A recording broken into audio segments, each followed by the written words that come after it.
Okay. Hi, everyone. Thank you for joining us today. I hope the rest will join us. It's my pleasure to start the opening speech as a representative of Women in Tech Macedonia, as a woman in Tech ambassador, together with Katerina Trajkova. Today, we joined forces with Salesforce community in Macedonia, and we have Desanka in our greatest pleasure here. She will share the story about her journey and success, and we'll leave more space to her. But before that, I'm leaving the space to Darko to say something more about the Salesforce community. Thank you, Monica, for introducing me. My name is Darko Todorowski. I'm the founder of the Salesforce community in Macedonia.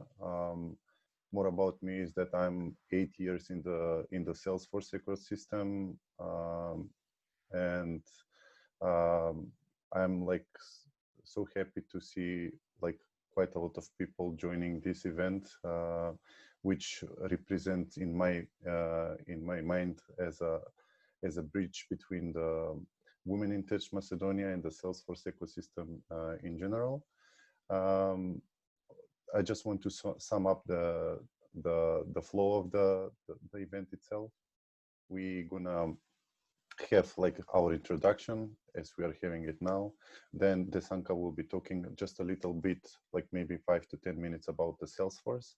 And then she will go into her journey where she will explain how she got into Salesforce. And after that, we will have like a Q&A session where you can ask your questions and she will gladly answer to you.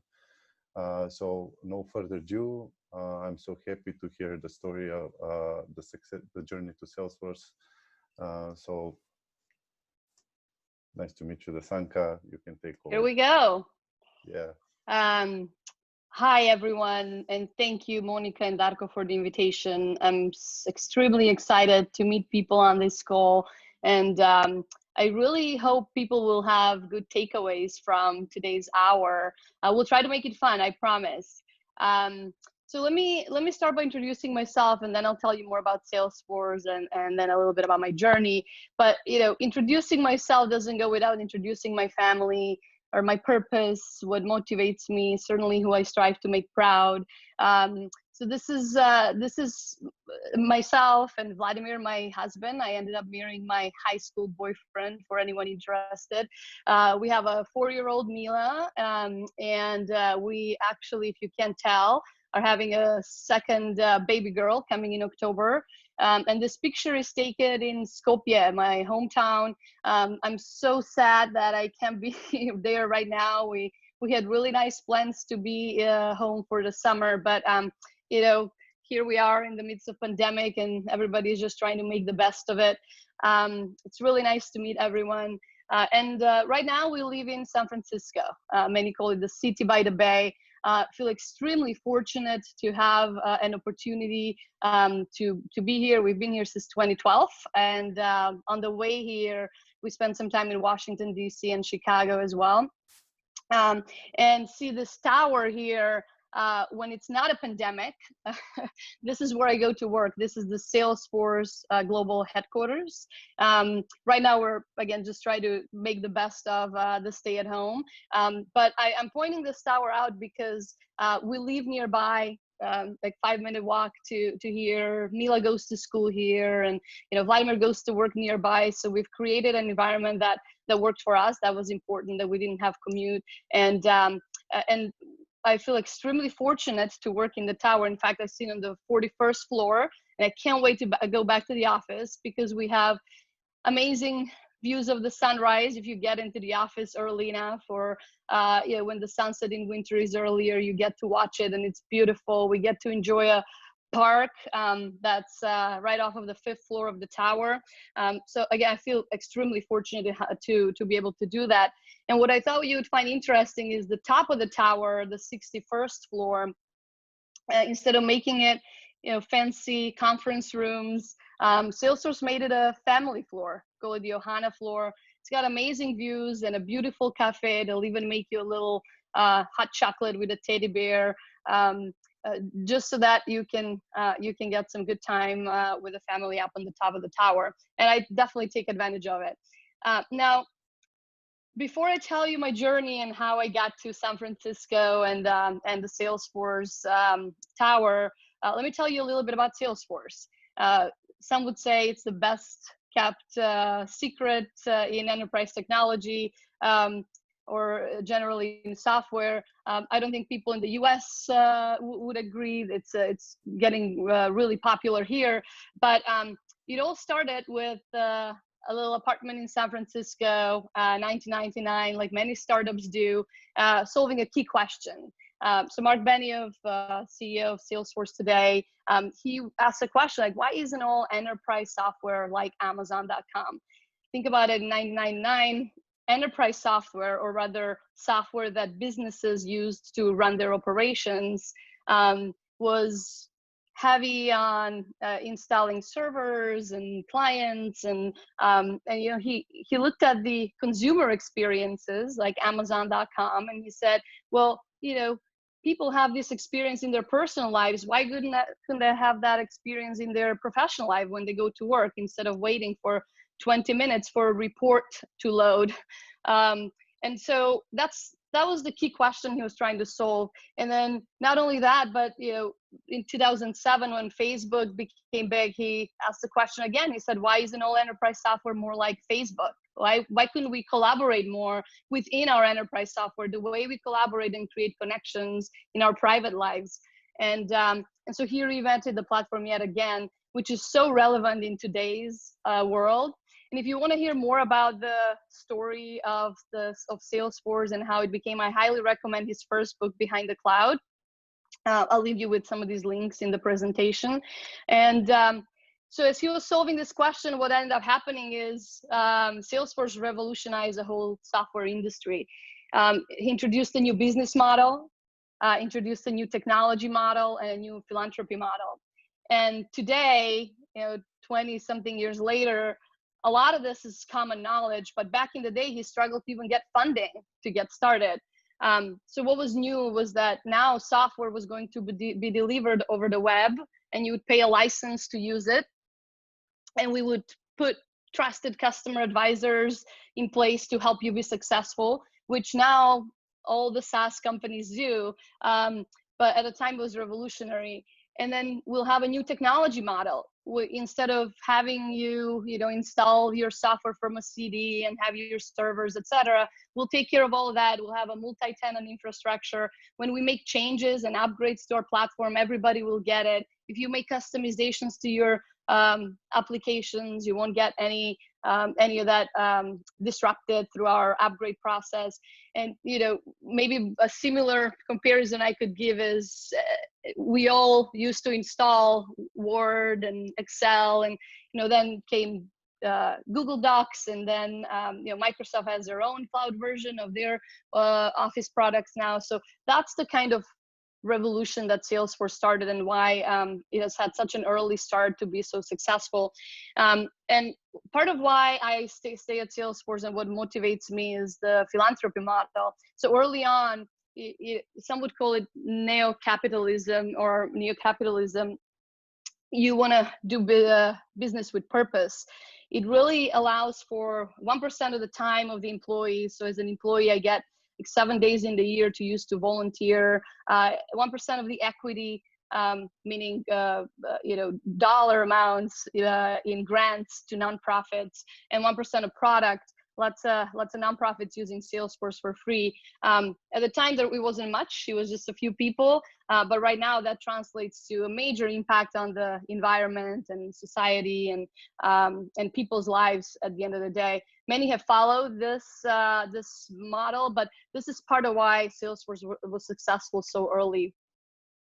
And you'll see the growth that it had. So I joined Salesforce, the Salesforce economy, right when it was a $1 billion company.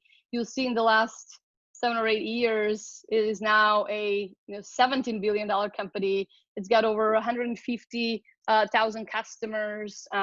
We have 66 offices globally. We have 50,000 employees. We've made a lot of acquisitions along the way, and it's a leader in philanthropy. You'll see it be the #1 place to work for, and most innovative company year over year ago.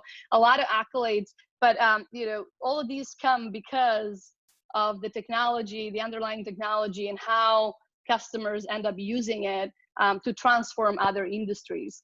And so just to give you a sense of, for those that don't know, I'm going to assume a lot of folks in Macedonia might not have even heard of this company, but the technology that Salesforce set out to disrupt is the likes of Oracle and SAP and Microsoft. And if you look at how the market share has grown when it comes to enterprise software and specifically customer relationship management, it has had a tremendous growth. So it's still growing. It's not too late to join in a way. And so I mentioned a lot about the company, but what is Salesforce very quickly, and then I'll go into my journey, I promise. It is if you look at it at the bottom line, it's a massive relational database. We put the customer in the center, and then we create apps that will help businesses run their operations, whether that's sales or service or marketing or your e-commerce, or build your own departmental apps on an underlying powerful platform. To give you an example with a brand name that most would recognize, but if your customer ends up being the guests of a hotel, if you're a Marriott, and your associates that work at the hotels, you don't call your applications, sales or service or marketing cloud, but you call it a travel partner sales and, associate service associates and largest hotel loyalty program. So all of those are just apps that help run the business at the end of the day. And one of the best things about Salesforce is that the success is driven by people within the ecosystem. So if you think about what Darko is doing in the community, they help companies implement Salesforce. There is lots of folks that I met in October. I was back in Macedonia, and we hosted a little user group that are customers of Salesforce, that have their administrators back there, and those would be our Salesforce MVPs. And there's massive demand for Salesforce admins and Salesforce developers. So there's lots of groups that help you learn. Like, for example, VetForce is preparing Army veterans to be Salesforce admins and developers, and puts them in the ecosystem.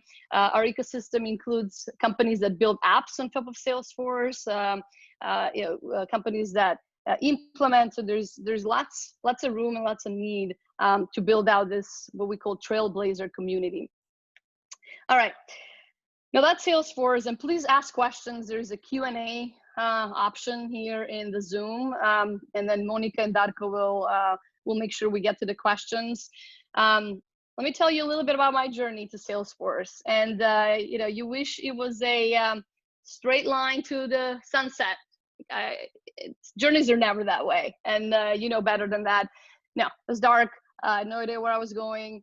And something that I want to share with you now is the amount of times I made changes in my life, in my career, and I hope you learn some of what I've learned along the way as well. So in the early life, I got a pretty general education. For folks back home, you'll recognize I grew up in socialist Yugoslavia. I went to Komensky School and the high school Orce Nikolov, and great general education. But there were two big passions of mine that really defined my early life. I grew up in a sports family. My dad was a soccer player. He played until I was in high school, I think. He was part owner in a soccer club. And now, pardon my American, I should have said football. I've been in the US a little too long. And so it was only natural that I was going to be in sports. I got to try a lot of different sports. But early on, my parents made me decide what sport I was going to practice and stick with it. So early on, I learned how to make executive decisions. I picked rhythmic gymnastics, and I did that for about 10 years. I learned how to be very competitive and go on to be a 4-time national champion in my age group. It was just a lovely time. I spent my days in the gym, and I really enjoyed it. It taught me a lot about competition, though. And then the other part that I think many might recognize is the time I've spent in TV. So for 13 years, I hosted kids children shows on national TV in Macedonia. And some will recognize Citel Bambini. I think it still has some reruns back home, which I find fascinating. And this experience, however I got there in the beginning, really helped me, one, build my public speaking skills, for sure. But then also taught me how to be independent really early on. I think I was 12 when I started earning money really early, and it really helped me learn how to be responsible, how to be helpful, how to be at the end of the day independent as well. So that was a big lesson for me early on. But as you can see, I was doing performance, I was doing art, I was doing sports. Like, engineering was nowhere on my horizon in the early life. In fact, I was going to be a journalist because I was in TV. It was very normal. I was going to continue to work there. And some will recognize Olivera Trajkovska. She was a big idol for me. I watched her TV program and I thought, oh my gosh, she's so courageous. She always asked the tough questions, and that was part of what I strive to do as well. However, it's 1999. As life would have it, things happen, and you reevaluate and you change. But in 1999, we got invited. I was avid gymnast at the time, and we got invited to participate in the European Championship in Budapest. But so the country, the Olympic Committee, decided that rhythmic gymnastics wasn't a sport that they would fund. So we didn't get the funds from the Olympic Committee to go to the European Championship.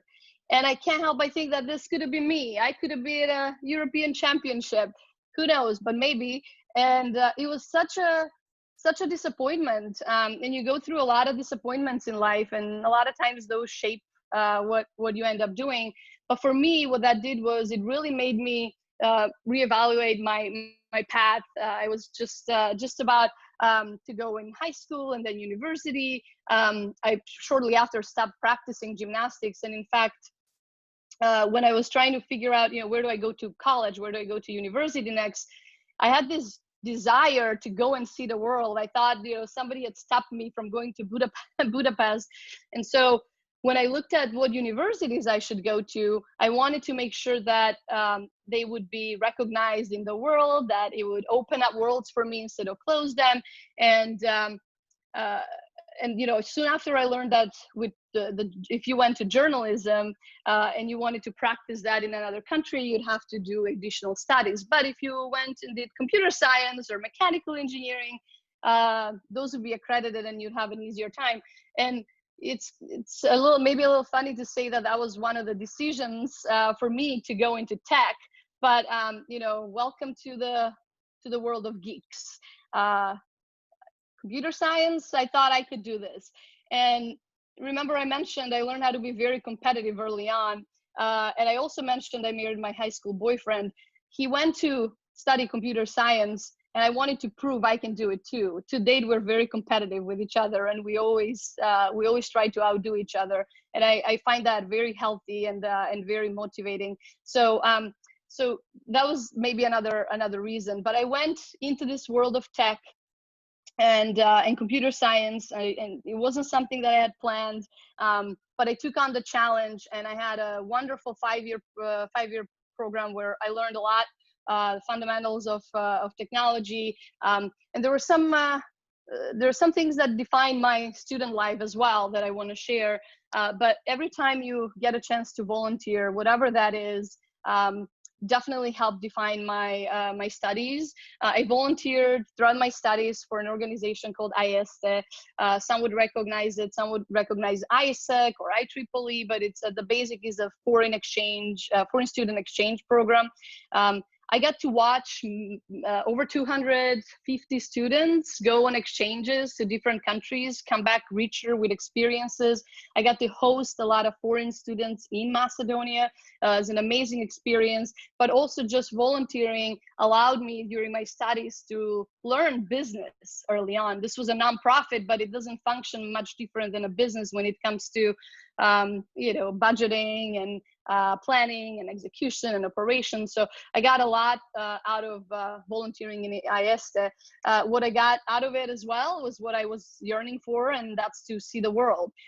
This organization took me from South America to North America to, you know, backpacking across Europe.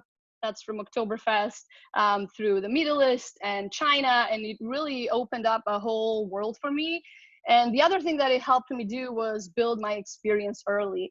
And this is something that I'd want to encourage everybody, in whatever way you can during your studies or otherwise, build your experience early. I did internships, and not only for my resume, not only so that I can find a job easier after college, but because it helped me figure out what I like and what I don't like. Yeah, I had very different internships. I did web development. I went into mobile game development, and then, you know, the early day machine learning. I'll talk a little bit more about my experience in Washington, D.C. in a second, but having diverse experiences really helped me figure out what I like to do, and in most cases what I don't like to do. And so let me tell you a little bit, as I was finishing up my studies and I was finishing up my international experiences. I spent a year at the University of Maryland. This is an amazing research group of PhDs mostly. It was a project that was sponsored by NASA and the NSA and Boeing and such. And I got to be the software intern in this group.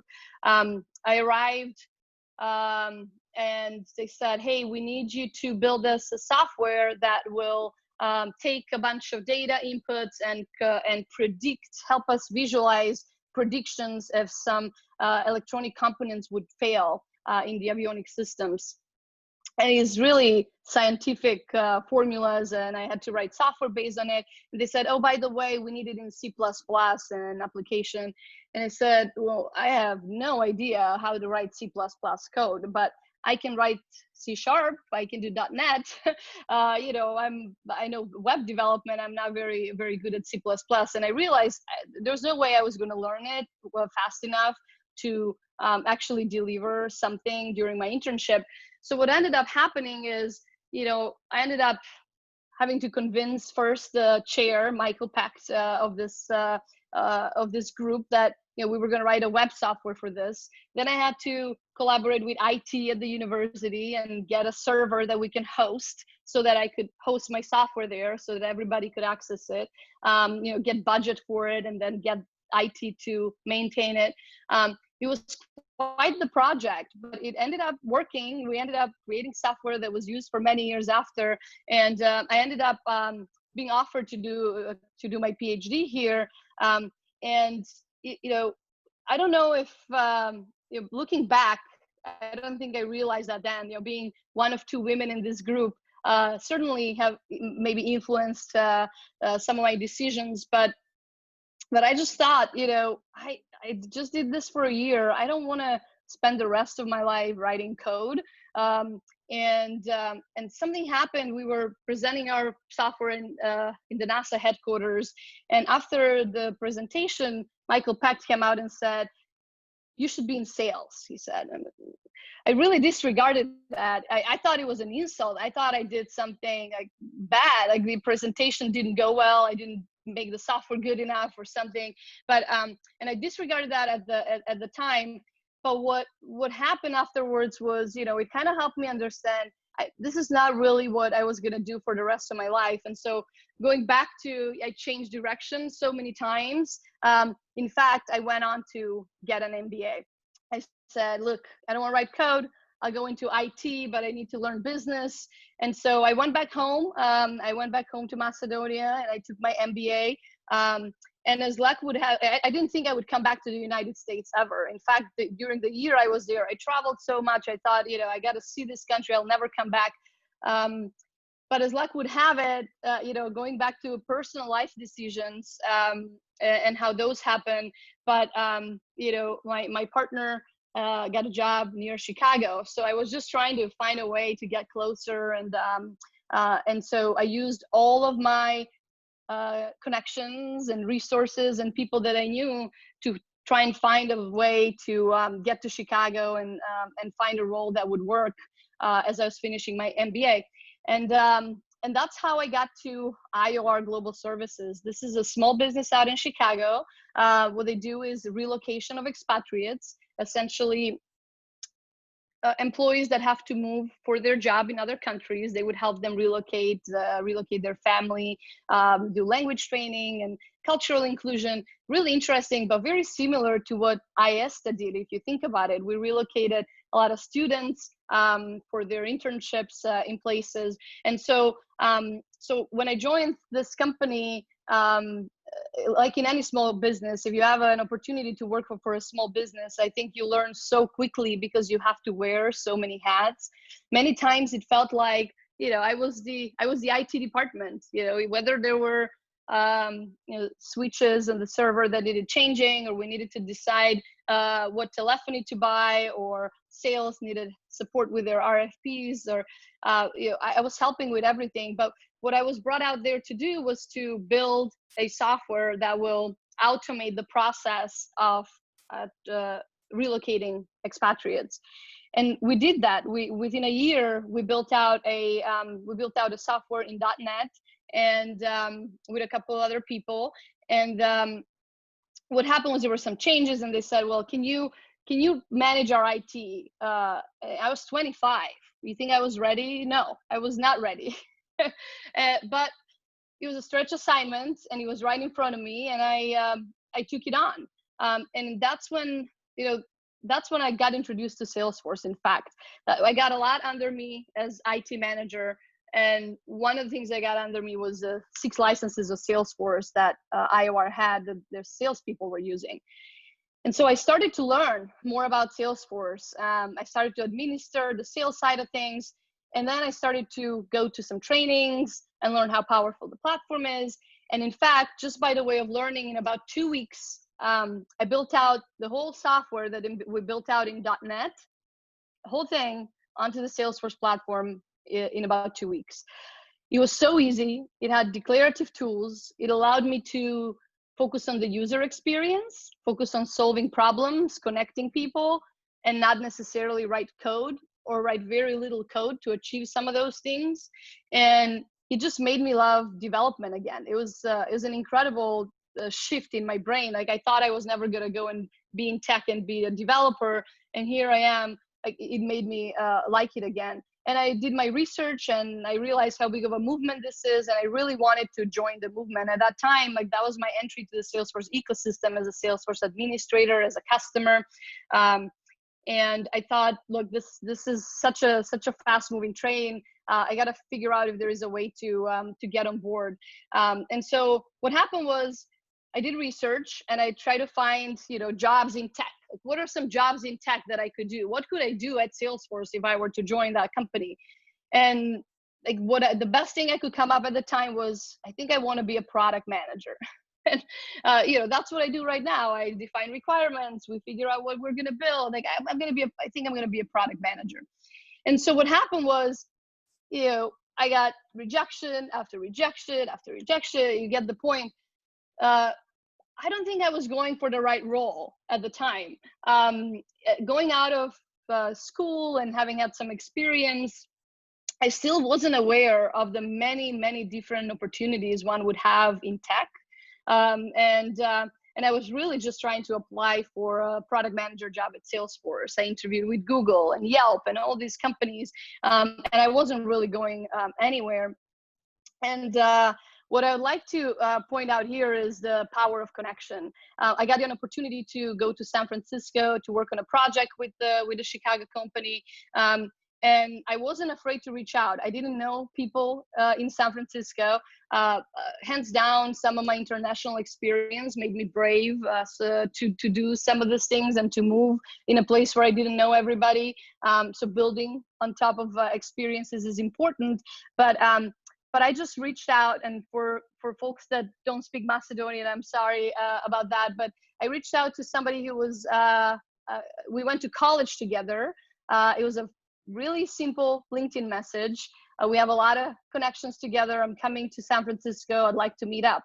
And I reached out to a lot of people, but you never know which connection is going to really lend you to your next chapter in life. And Delfina today is, my dear friend, and I consider her a family. And she was the one that actually helped introduce me to a lot of folks in San Francisco when I moved there. This was my first birthday in San Francisco, and some people might recognize themselves if they watch this. But she got me introduced to Marie, who was roommates with Reina. I'm going to mention some names, but I got to know people that worked at Salesforce through this simple connection. And what happened was, when I got to know these people, was that I realized there is way more than just a product manager as an option for me. In fact, Reina said that I would be a great SC. And I had no idea what an SC was. So I had to go Google it. And it was a sales engineer. And, sales just got me all frustrated. I don't want to be in sales. That was never something I wanted to do. And at the time, there wasn't much about sales engineering you could find online. Like today, today, if you go and search sales engineering or solution engineering, you'll find a lot of materials. But this was the only PDF I found at the time, how to become a sales engineer. I made notes, this is what kind of got me the job at Salesforce. If you don't know what a sales engineer is, what we do on a daily basis is, at Salesforce, if a company wants to buy Salesforce, we go in and we do business analysis. We try to understand how the customer wants to use Salesforce. And then we go back and we design a solution that would work for the customer. And we present demos, live demos of what the software, what Salesforce would look like in the customer environment. And then they go on to implement and be successful. But that's the core of what sales engineers or solution engineers do. And they're treated as product experts, right? It's a very technical role in sales, is what I realized afterwards. So I couldn't mention it enough, but prepare. Once I got the opportunity, and it's like, you'd be a great SC, go apply for an SC role. It was just fascinating. That was the only SC role I applied for. And in about 2 or 3 weeks, I had an offer to join Salesforce, but it didn't go without having rejection 6 months ahead of time and having interviewed a lot. And it didn't go without a lot of preparation, trying to get to know people that worked there and what their suggestions would be about how interviews go or what they would look for. So I can't stress this enough. You gotta always prepare.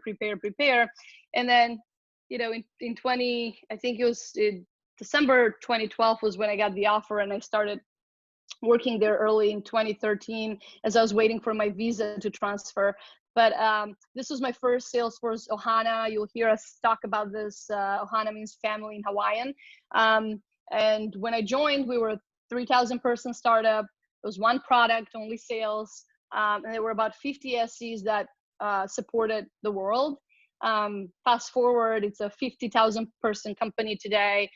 We have over 20 different products that we offer, and our organization, just this team that you're looking at here is at 1,500 people now. And so my career grew at Salesforce the way Salesforce grew, really fast, but I'm not going to talk about that today, because today was about the journey to getting here. If I talk about the last 8 years at Salesforce, it would be another hour. So we'll leave that for some other time, or for the Q&A. But something for you to take away. If you want to learn more about the Salesforce platform, I've linked Trailhead here. It's a great place to learn. If you want to learn more about sales engineering, there's a wonderful community, Pre-Sales Collective, that will have a lot of good materials there for you, a lot of user groups, and a lot of webinars that you can go and learn more about the role. And I'm linking up a couple of books here that helped me in my early career. Once you have your competency and you have your technical knowledge, and that's always really important to invest in. But then what are some of the other skills that you can invest in around leadership and managing your career, and working with people, and growing your emotional intelligence? I hope you'll find this helpful. I want to leave it as a takeaway. And to summarize, I already said this throughout the story, but things that helped me in my career and getting here were definitely practicing independence early, building experiences early, trying different things to see what you like and what you don't like, building up on every experience. The big learning lesson for me was don't limit your career options. Coming out of computer science, there isn't just IT and developer. There's many tech roles. Tech is currently in every industry. So think broader. What are some ways you can impact the world? What are some ways you can impact industries in tech? And take on stretch challenges every time. This is something that, this is a women in tech event, but this is something that comes very natural to men, to take on stretch challenges, to get promoted to a role they're not ready for. Not always for women. We always shy away, and we want to feel ready before we take on something new. But you got to get over that and take the challenge. The worst that can happen is you learn something new. Network, reach out, research, learn, subscribe to important magazine in your industry about business, and get mentors. Get a lot of mentors around you. I keep having the benefit of working with some amazing, most of them women, as it happens to be, that have helped guide me in my career. And last but not least, as you climb and you go to whatever floor, the first floor, the second floor, doesn't matter, the 41st floor, don't ever forget to send the elevator back and bring some more people with you. And it's part of why I, so generous. I accepted this invitation to talk here, which was so generous. I really hope that that you learned something from my experience. The last thing I'll leave you with, and then we'll move to Q&A, is something that my mom is an avid reader. She reads like nobody's business. And throughout life, this is something that she really instilled in me, was that when you want something, the whole universe will conspire to help you achieve it. It's from a Paulo Coelho book, The Alchemist. And I find it very profound, because this doesn't talk only about, you can achieve your dreams and you can do whatever you set out to do, but it talks about creating a universe that will help you achieve what you want to achieve. And I've lived my life this way. I've built relationships, I've created universes that will help me move forward. And so I encourage you to do the same. I encourage you to reach out, and if you're willing to, if you're thinking about how can you join the Salesforce community in one way, or women in tech, we've got Darko and Monica here, and you can always feel free to reach out to me as well. So hopefully that was helpful, and that was my wrap up. I'm gonna turn it back to Monica now and Darko, and we should facilitate some Q&A. Okay, we have question from Miroslav. Miroslav, thank you for breaking the ice. Miroslav says, "Bravo, Desanka. It is an inspirational story. Keep going. In few years, almost everybody will be tech literate. So what will be new famous job skill profession according to you?" Desi? Yeah, I mean, machine learning will continue to be, in a few years, if we're talking few years, machine learning will continue to be in big demand. Whether you're, we're going to talk more technically now, developers going into, data and different machine learning techniques. I think that will continue to be really popular. You hear a lot about blockchain. You hear about a lot about crypto. I think there's going to be an application of that somewhere. So good to learn and get on board with that. I think enterprise software isn't going anywhere. I mean, every business needs software to run their operations on. So if you look at Salesforce, like this economy isn't going anywhere. You look at the pandemic today, and you can look up what Salesforce's response for COVID-19. We just rolled out a bunch of apps for customers for free, where they can do contact tracing and figure out their return to work. And there is massive demand in trying to help those customers deploy those apps and survive this pandemic. So I think enterprise software isn't going anywhere. Hopefully that helps, but I don't have any like breaking news. It's a lot of the stuff that's popular now will continue to be so. Thank you. Okay, we have a new question from Melissa. Miroslav, if was this a good answer for you? I hope yes. Just reply back if you're satisfied. If not, just ask us more for sure. Okay, perfect. Thank you, Mira. So now we have the next question. It's from Melissa. Do you think the Cloud Solution Architect certificate is worth it? Yes. I got certifications early on. Yes, this is, I would assume you have Salesforce admin, Salesforce developer. There is a couple of certifications that are required to get the cloud architect certification. I think absolutely. The more you can learn, the more you certify you can get, it's going to be easier to find a role. I think more and more in Macedonia specifically, we will see companies providing services to European or US companies that help implement Salesforce. So being a top-notch cloud architect is a very, very demanded skill. Darko, you can add something more here. You also... As Desanka mentioned, she mentioned most of the things. Like there are more than 22 certificates in Salesforce, and you need 4 certificates from one side to become a solution architect, and then 4 certificates on the other side to become application architect. And when you get those 2, you have additional certification that you need to. It's like a master thesis certificate, which is the technical architect, which is, they say it in Salesforce, the God. Yes. Besides that, like Desanka mentioned, most of the things. Perfect. And it's definitely worth it. Like, if you have that certificate, you have unlimited possibilities. Perfect. They can also reach you and ask for more information for sure, as you mentioned. Thank you, Melissa, for the question. Now we have another question from Angela. Amazing journey, Desanka. I think you mentioned that you have an MBA. At what university did you get it? And do you think it helped you in your journey? Regards, Angela. Yeah, so it was at the Ekonomski Fakultet Skopje. It was at the University of Cyril Methodius in Skopje. It was a program. So now I remember the name of the professor, Shuklev. He was running the program. It's a 1-year program. It was a weekend program for young professionals that worked.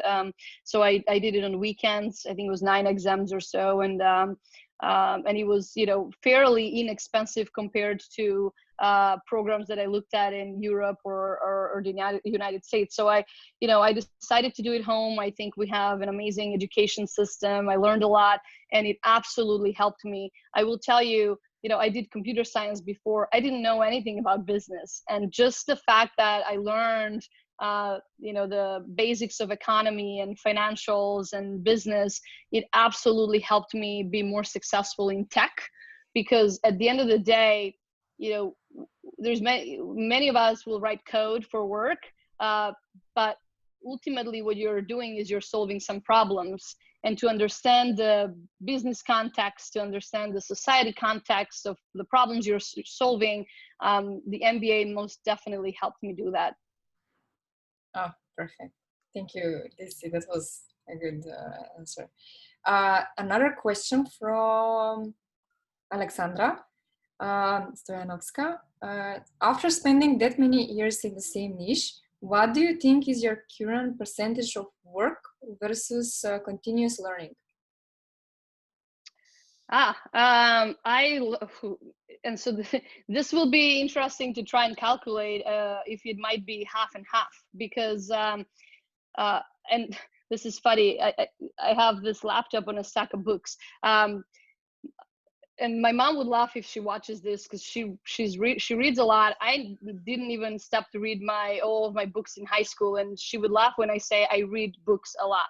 Like now, now I read books a lot of business books, industry books. I subscribe to Forbes magazine and The Economist and Time, and I read magazines a lot because that's what interests me. In fact, lately I've started to get a lot more interest in the stock market, and I'm learning more about financials. So it's always a learning process for me, in general, like in my free time.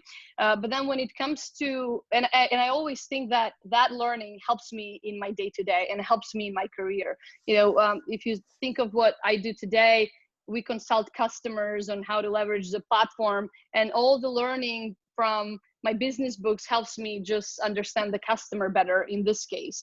When it comes to just technical knowledge, so I moved into leadership a couple of years ago. So for me, I would say I stopped investing in technical competency and getting more certifications a couple of years ago. But it's not, I shouldn't say stop, I slowed down. Like I would invest in certain things, like new products we're coming out with, etc. And that would be maybe 10-20% of my time. But more so I invest in, now learning about leadership. I took a program at Berkeley, at the University of California, Berkeley last year. So I would say it's half and half, just talking out loud. Thank you. Thank you, Alexandra, for the question. It was a good question. Anna Sakulowska is saying, hello, Desanka. I really enjoyed hearing your journey. I want to know what was the most difficult thing you had to overcome during the years, and how did you do it? And is there any advice for self-confidence that you could give young women? All the best. That's a really good question. Yeah. There were so many, right? There's disappointments. All right, I'll pick one just to illustrate, but remember I mentioned I was trying to, for about 6 months, I was trying to get a job in the tech industry in a way, I was trying to get on the Salesforce bandwagon because it was such a movement, and I got rejection after rejection. Like it just wasn't the right role I was going for. I cried. I slept on an air mattress in a friend's place during that time too. Like it was not the ideal situation. It was really difficult. I thought I wasn't never gonna make it, or never gonna find a job. And those are hard moments. And how did I overcome it? You have to have a support system. You have to have a support system. And sometimes this is the family, and sometimes this is your friends. And in my world, I have been so fortunate to have such a large support group made up of a lot of women that inspire me, that help me get through difficult times, that could create connections for me. So I don't know that I have any wise advice on how you overcome difficulties, but for me it has always been relying on my support system, on the people around me, for them to push me and help me get through it. Was there another part of the question, Monica? Did I miss anything? So yes, I think you answered the question well. Yeah, you answered the question all right. quite well. Like, yes. Okay. We have a question from Tatiana. Hi, Desanka, how much the Trailhead have helped you in preparing for your role with Salesforce? Besides Trailhead, any work experience, have you tried to use other resources to improve your Salesforce skills? Yeah, thank you. Trailhead came out a couple of years ago. So when I was looking to join Salesforce, there was no Trailhead. There were a couple of PDFs online that were workbooks. And I will say, going through those workbooks, in fact, I remember vividly, it was, I went to Chicago in some random hotel room, conference room, and there was a training that walked through, it was a hands-on Salesforce training that walked through this PDF workbook. And that's the first time where I actually learned how Salesforce works. You can do that now on Trailhead. You can go and you can stand up a developer org, and you can go through a workbook and steps and really learn the platform. If you came out of computer science or any technical, this is going to be so easy. Your mind will be blown. It's going to be really easy to learn. And so at the time, yes, what today's Trailhead, that's what helped me get the initial knowledge in Salesforce. And to date, I continue to learn via Trailhead. In fact, at Salesforce, we have requirements as employees to complete all sorts of badges on Trailhead. We call them a badge or a trail mix, right? So there is a trail mix for Service Cloud specialist. There is a trail mix that you got to complete for, and no matter what role you are, you can be an executive. Like, everybody needs to complete these trails. So to date, I leverage Trailhead, and I highly recommend it. Yes, I just want to add additional thing. The goal of Salesforce with the Trailhead is to reinvent the resume, because everything that you do on Trailhead is like, it's feeding your resume. And if you plan to work for a company that is a Salesforce partner, or especially in Salesforce, or somebody who is offering Salesforce services, the Trailhead is basically your resume. The more you have there, the more better your resume is. Like, the more things you do on Trailhead, your resume is stronger. 100%. And in my role today as a hiring manager, I always look at people's success on Trailhead. Have they implemented Salesforce in any capacity? Have they built out any apps on Salesforce? Do they have apps on the App Exchange? Like, what are things that they've done prior to trying to, and come and consult customers to do the same, right? You gotta have that underlying knowledge. Yes, definitely. We have 4 minutes to. I have time. I have 30 more minutes, Monica. We can let people go, but if you want to stay longer, I can. Perfect. Okay, because there are many questions, so be prepared for them. So we have one question from Violeta. She says, very inspirational story. What is your personal opinion? Is it more useful for a person to develop in one area and become an expert, or take different parts and develop oneself in different areas? Thank you. Yeah. So when I work with people on my team, we talk about this a lot. There's different ways to look at almost somebody's style to personal development. You would have the deep divers. So there is folks that really excel in going deep into a certain area.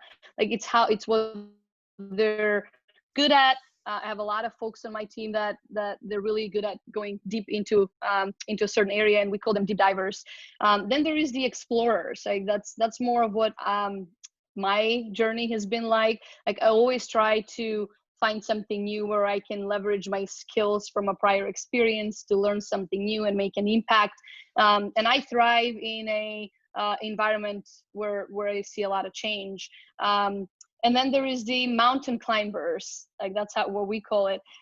So, deep divers, you have a certain area, you're an explorer, you try and find different things. And then mountain climber would be, you decide you're going to be in a certain area, but you're going to go up the leadership chain, or you're going to try and, run a business in that area. So I would say there isn't one size fits all. Right? This isn't, you need to find what you're good at, where you thrive. If changing often causes you anxiety, like, that's not for you. Just don't even, you don't have to do it. There is multiple ways to be successful in tech and to make an impact.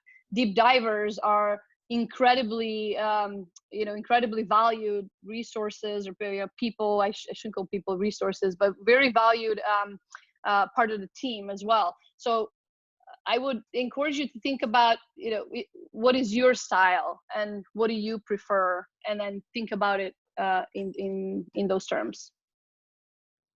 Okay, so one more question from Q&A, and I will leave Darko to ask also more. Now that you're firmly entrenched in the tech sector, what other sectors do you enjoy exploring as tangential? Finance, entertainment, hospitality, and how do you get access to people in other sectors?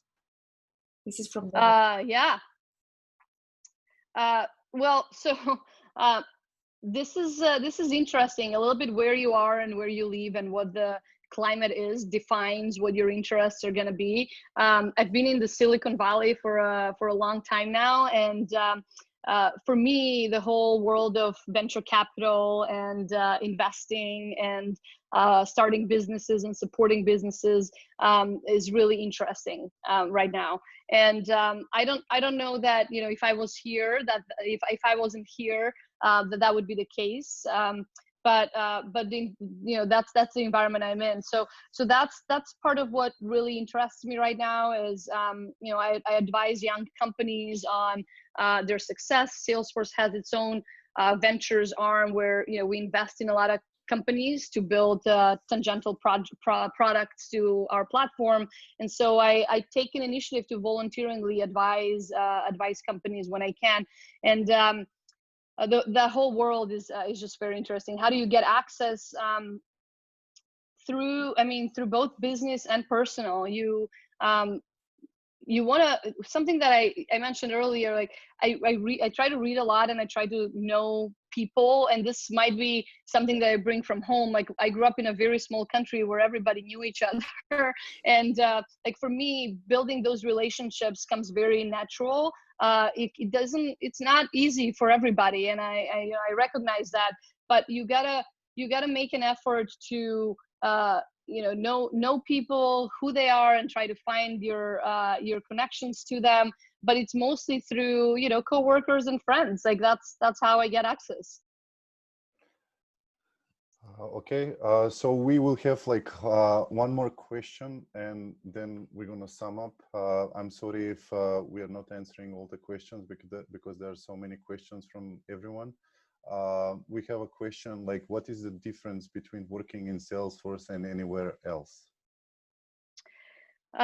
So in Salesforce, as an economy, as an ecosystem, there's many ways to work in the Salesforce ecosystem. In fact, Darko mentioned, so he works for an implementation partner, and you know, he's got his own access to Salesforce. But if I look at, you know, the Salesforce company and global HQ, there's much alike about it. I think the philanthropy model, it allows me to really focus on things that matter to me. It allows me to volunteer. It allows me to make an impact and give grants to nonprofits that I care about. That's really a big part of, it gives me purpose to be at a tech company. It's still growing. Since I joined, like I mentioned, I joined at 3,000 people, we're 50,000. Like the company is still growing 30% year over year. I want to be at a company that is growing. And that's another part that keeps me there. And you know, the people, it's always, wherever you work, you want to make sure you're surrounded by, you know, people you can work with. In my case, I always looked to be surrounded with people that are smarter than me, and Salesforce allows me to have that. So I've been there 80 years, and it still feels that way. It's still very inspiring. I would say a lot of tech companies in the Bay Area would follow similar models. They would have their own way to allow employees to express their purpose and volunteer, etc. You know, you'd get free lunches, and you'd get an amazing office to work in, and you'd connect with a wonderful people. So I would say, you know, there is, at the end of the day, Salesforce itself, the uniqueness of the whole thing for me is how big this ecosystem is. So, you know, great people, still growing, got a philanthropy model, and then it's got an incredible ecosystem around it that's not just a company, but a platform for many other businesses as well. And that's a unique thing. Okay, so we're going to close it with David Campos. He said, thank you so much for sharing your journey. Incredible to hear your path on the Salesforce, on the way to Salesforce. It's quite inspiring. I just want to add one more thing for everyone that are here. I know Desi for more than 15 years, and I'm so, every time I basically know her story, most of the story, and every time I'm hearing it, I have goosebumps. For personally, like Desi mentioned it through her presentation, that men and women, men know how to grasp the thing, and women should do the same thing. And I believe that in my case personally, Desi was my inspiration to grasp the things in my life. I know her from IAAS there. I met her first in San Francisco as well when she started in Salesforce. And I just want to close it with when a question personally from me is because I believe that this is quite an important question for everyone to understand and listen, especially the Macedonian people who are in this call. What do you suggest the people who are on this call to, how to say, what kind of mindset they should have when they, because like I know when we met in September, you said to me that you need to have a mindset that is like planning to retire on 45, 50 years. Yes. Yes, and Yeah. I really believe that that's quite important for everyone to understand, that especially the people here in Macedonia, because like we think that we should live for the next day. And the mindset that it's in San Francisco, in the Salesforce ecosystem, and especially in Desanka, it's that you need to retire as fast as possible. So like, I want you to say more about that thing, like about the mindset that people should have, like your personal experience. Also, a second to add one thing more that left me speechless when we had our call, is that you said that you cannot grow in a company that's not growing. And that's really nice just for everybody to know. And I will leave you now to finish with the keynote. Yeah. Yeah. Yeah. I mean, it's just the reality, right? The small businesses are great. I think you're going to learn a lot. You're going to wear a lot of hats, but you know, if the company doesn't grow, how's your career going to grow? That's for sure. Okay. Thank you for the question, Darko, and for bringing up the retirement thing. So what kind of mindset? So when you first asked me that question, you know, what comes to mind is if you have an opportunity, going back to reading and learn a little bit more about the growth mindset. And this is something that we've adopted at Salesforce. This is something I learned a lot about when I did my executive leadership course at Berkeley about the growth mindset, as opposed to a fixed mindset. So you want a growth mindset believes, like fundamentally believes, that anybody can learn anything. Like there is no limits. And you know, a fixed mindset would believe that well, you know, you're short, so you're just never going to be good at basketball, you know. So read a little bit more about that. I think everybody should adopt the growth mindset, because it's true. I think you know, I believe that people can learn and develop. And when it comes to you know, as you saw through my journey, I was going through a lot of changes, and you know, I don't know where I'm gonna end up in my career. But when I joined Salesforce, my goal was to do solution engineering or sales engineering for 1 year. So I was gonna do it for a year. I don't really want to be in sales, and then I go be a product manager, because remember, that's what I was trying to do the whole way. You know, 8 years later, I'm still in the same role, yes, in leadership, but I'm still in the same world, because you know, things happen, and I, you know, I just found that this was the place where I could make a lot of impact. It felt very natural. It felt very inspiring and motivating. I enjoy what I do, and right now I'm not trying to change too much. Like, I have a family, I have a baby coming, you know, personal life decisions influence your career decisions at some point. And so the way that I think about it is, you know, I can make an impact, and my career is growing and the company is growing. And you know, I remember talking to a lot of mentors of mine that have been at a company or have done the same thing for many, many years, asking them like, well, don't you want to do something else?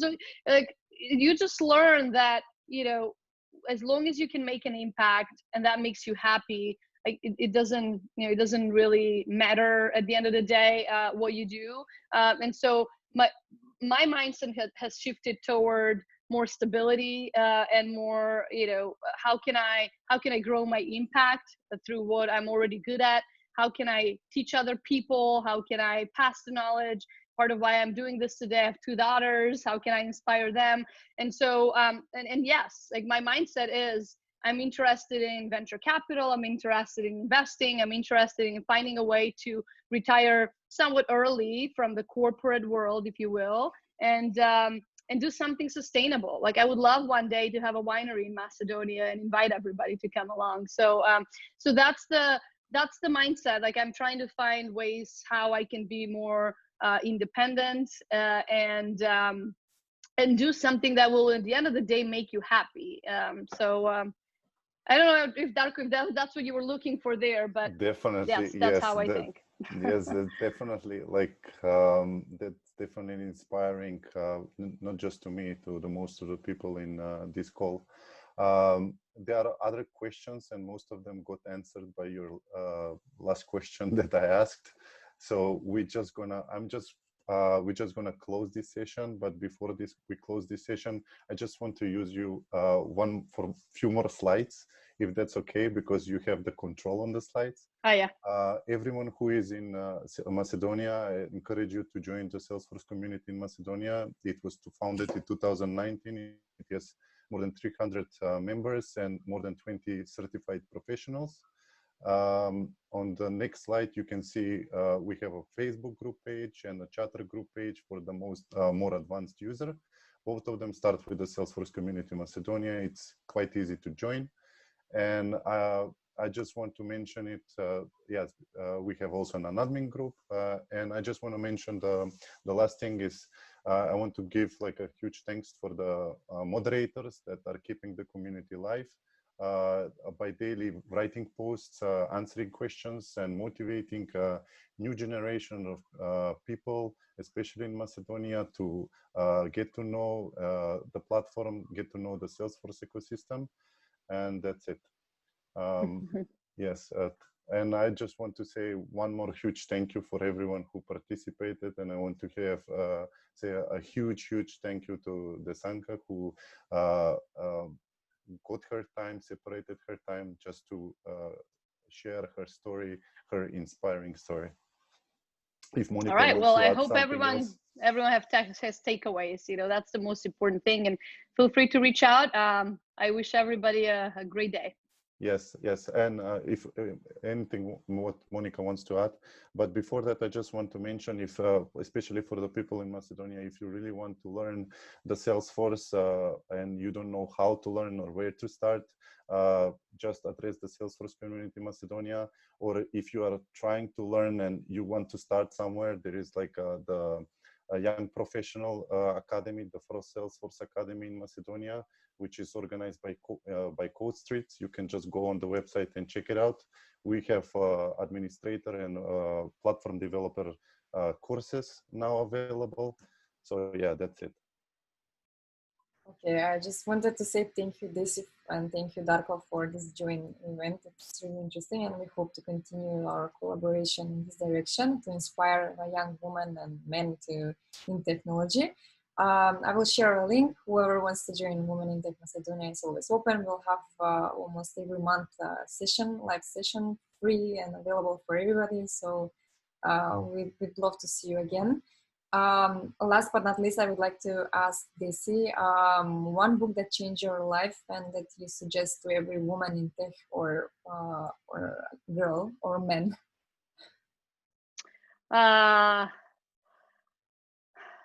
I don't know if it's one, but the most recent one that I would recommend to everybody would be Dare to Lead by Brené Brown. I highly recommend it. I think it applies across every industry, every role. I think there is a leader in everybody, no matter what you do. If you sit and write code, you're a leader in something. So I would highly recommend that one. And why? Because of yeah, it's part of my suggested books. Brené Brown, Dare to Lead. Okay. Great. Thank you, Desi. Yes, you're welcome. I Thank you. we're done also with questions. So thank you everybody for joining us today. See you next time. All right. Bye-bye. Bye-bye, guys.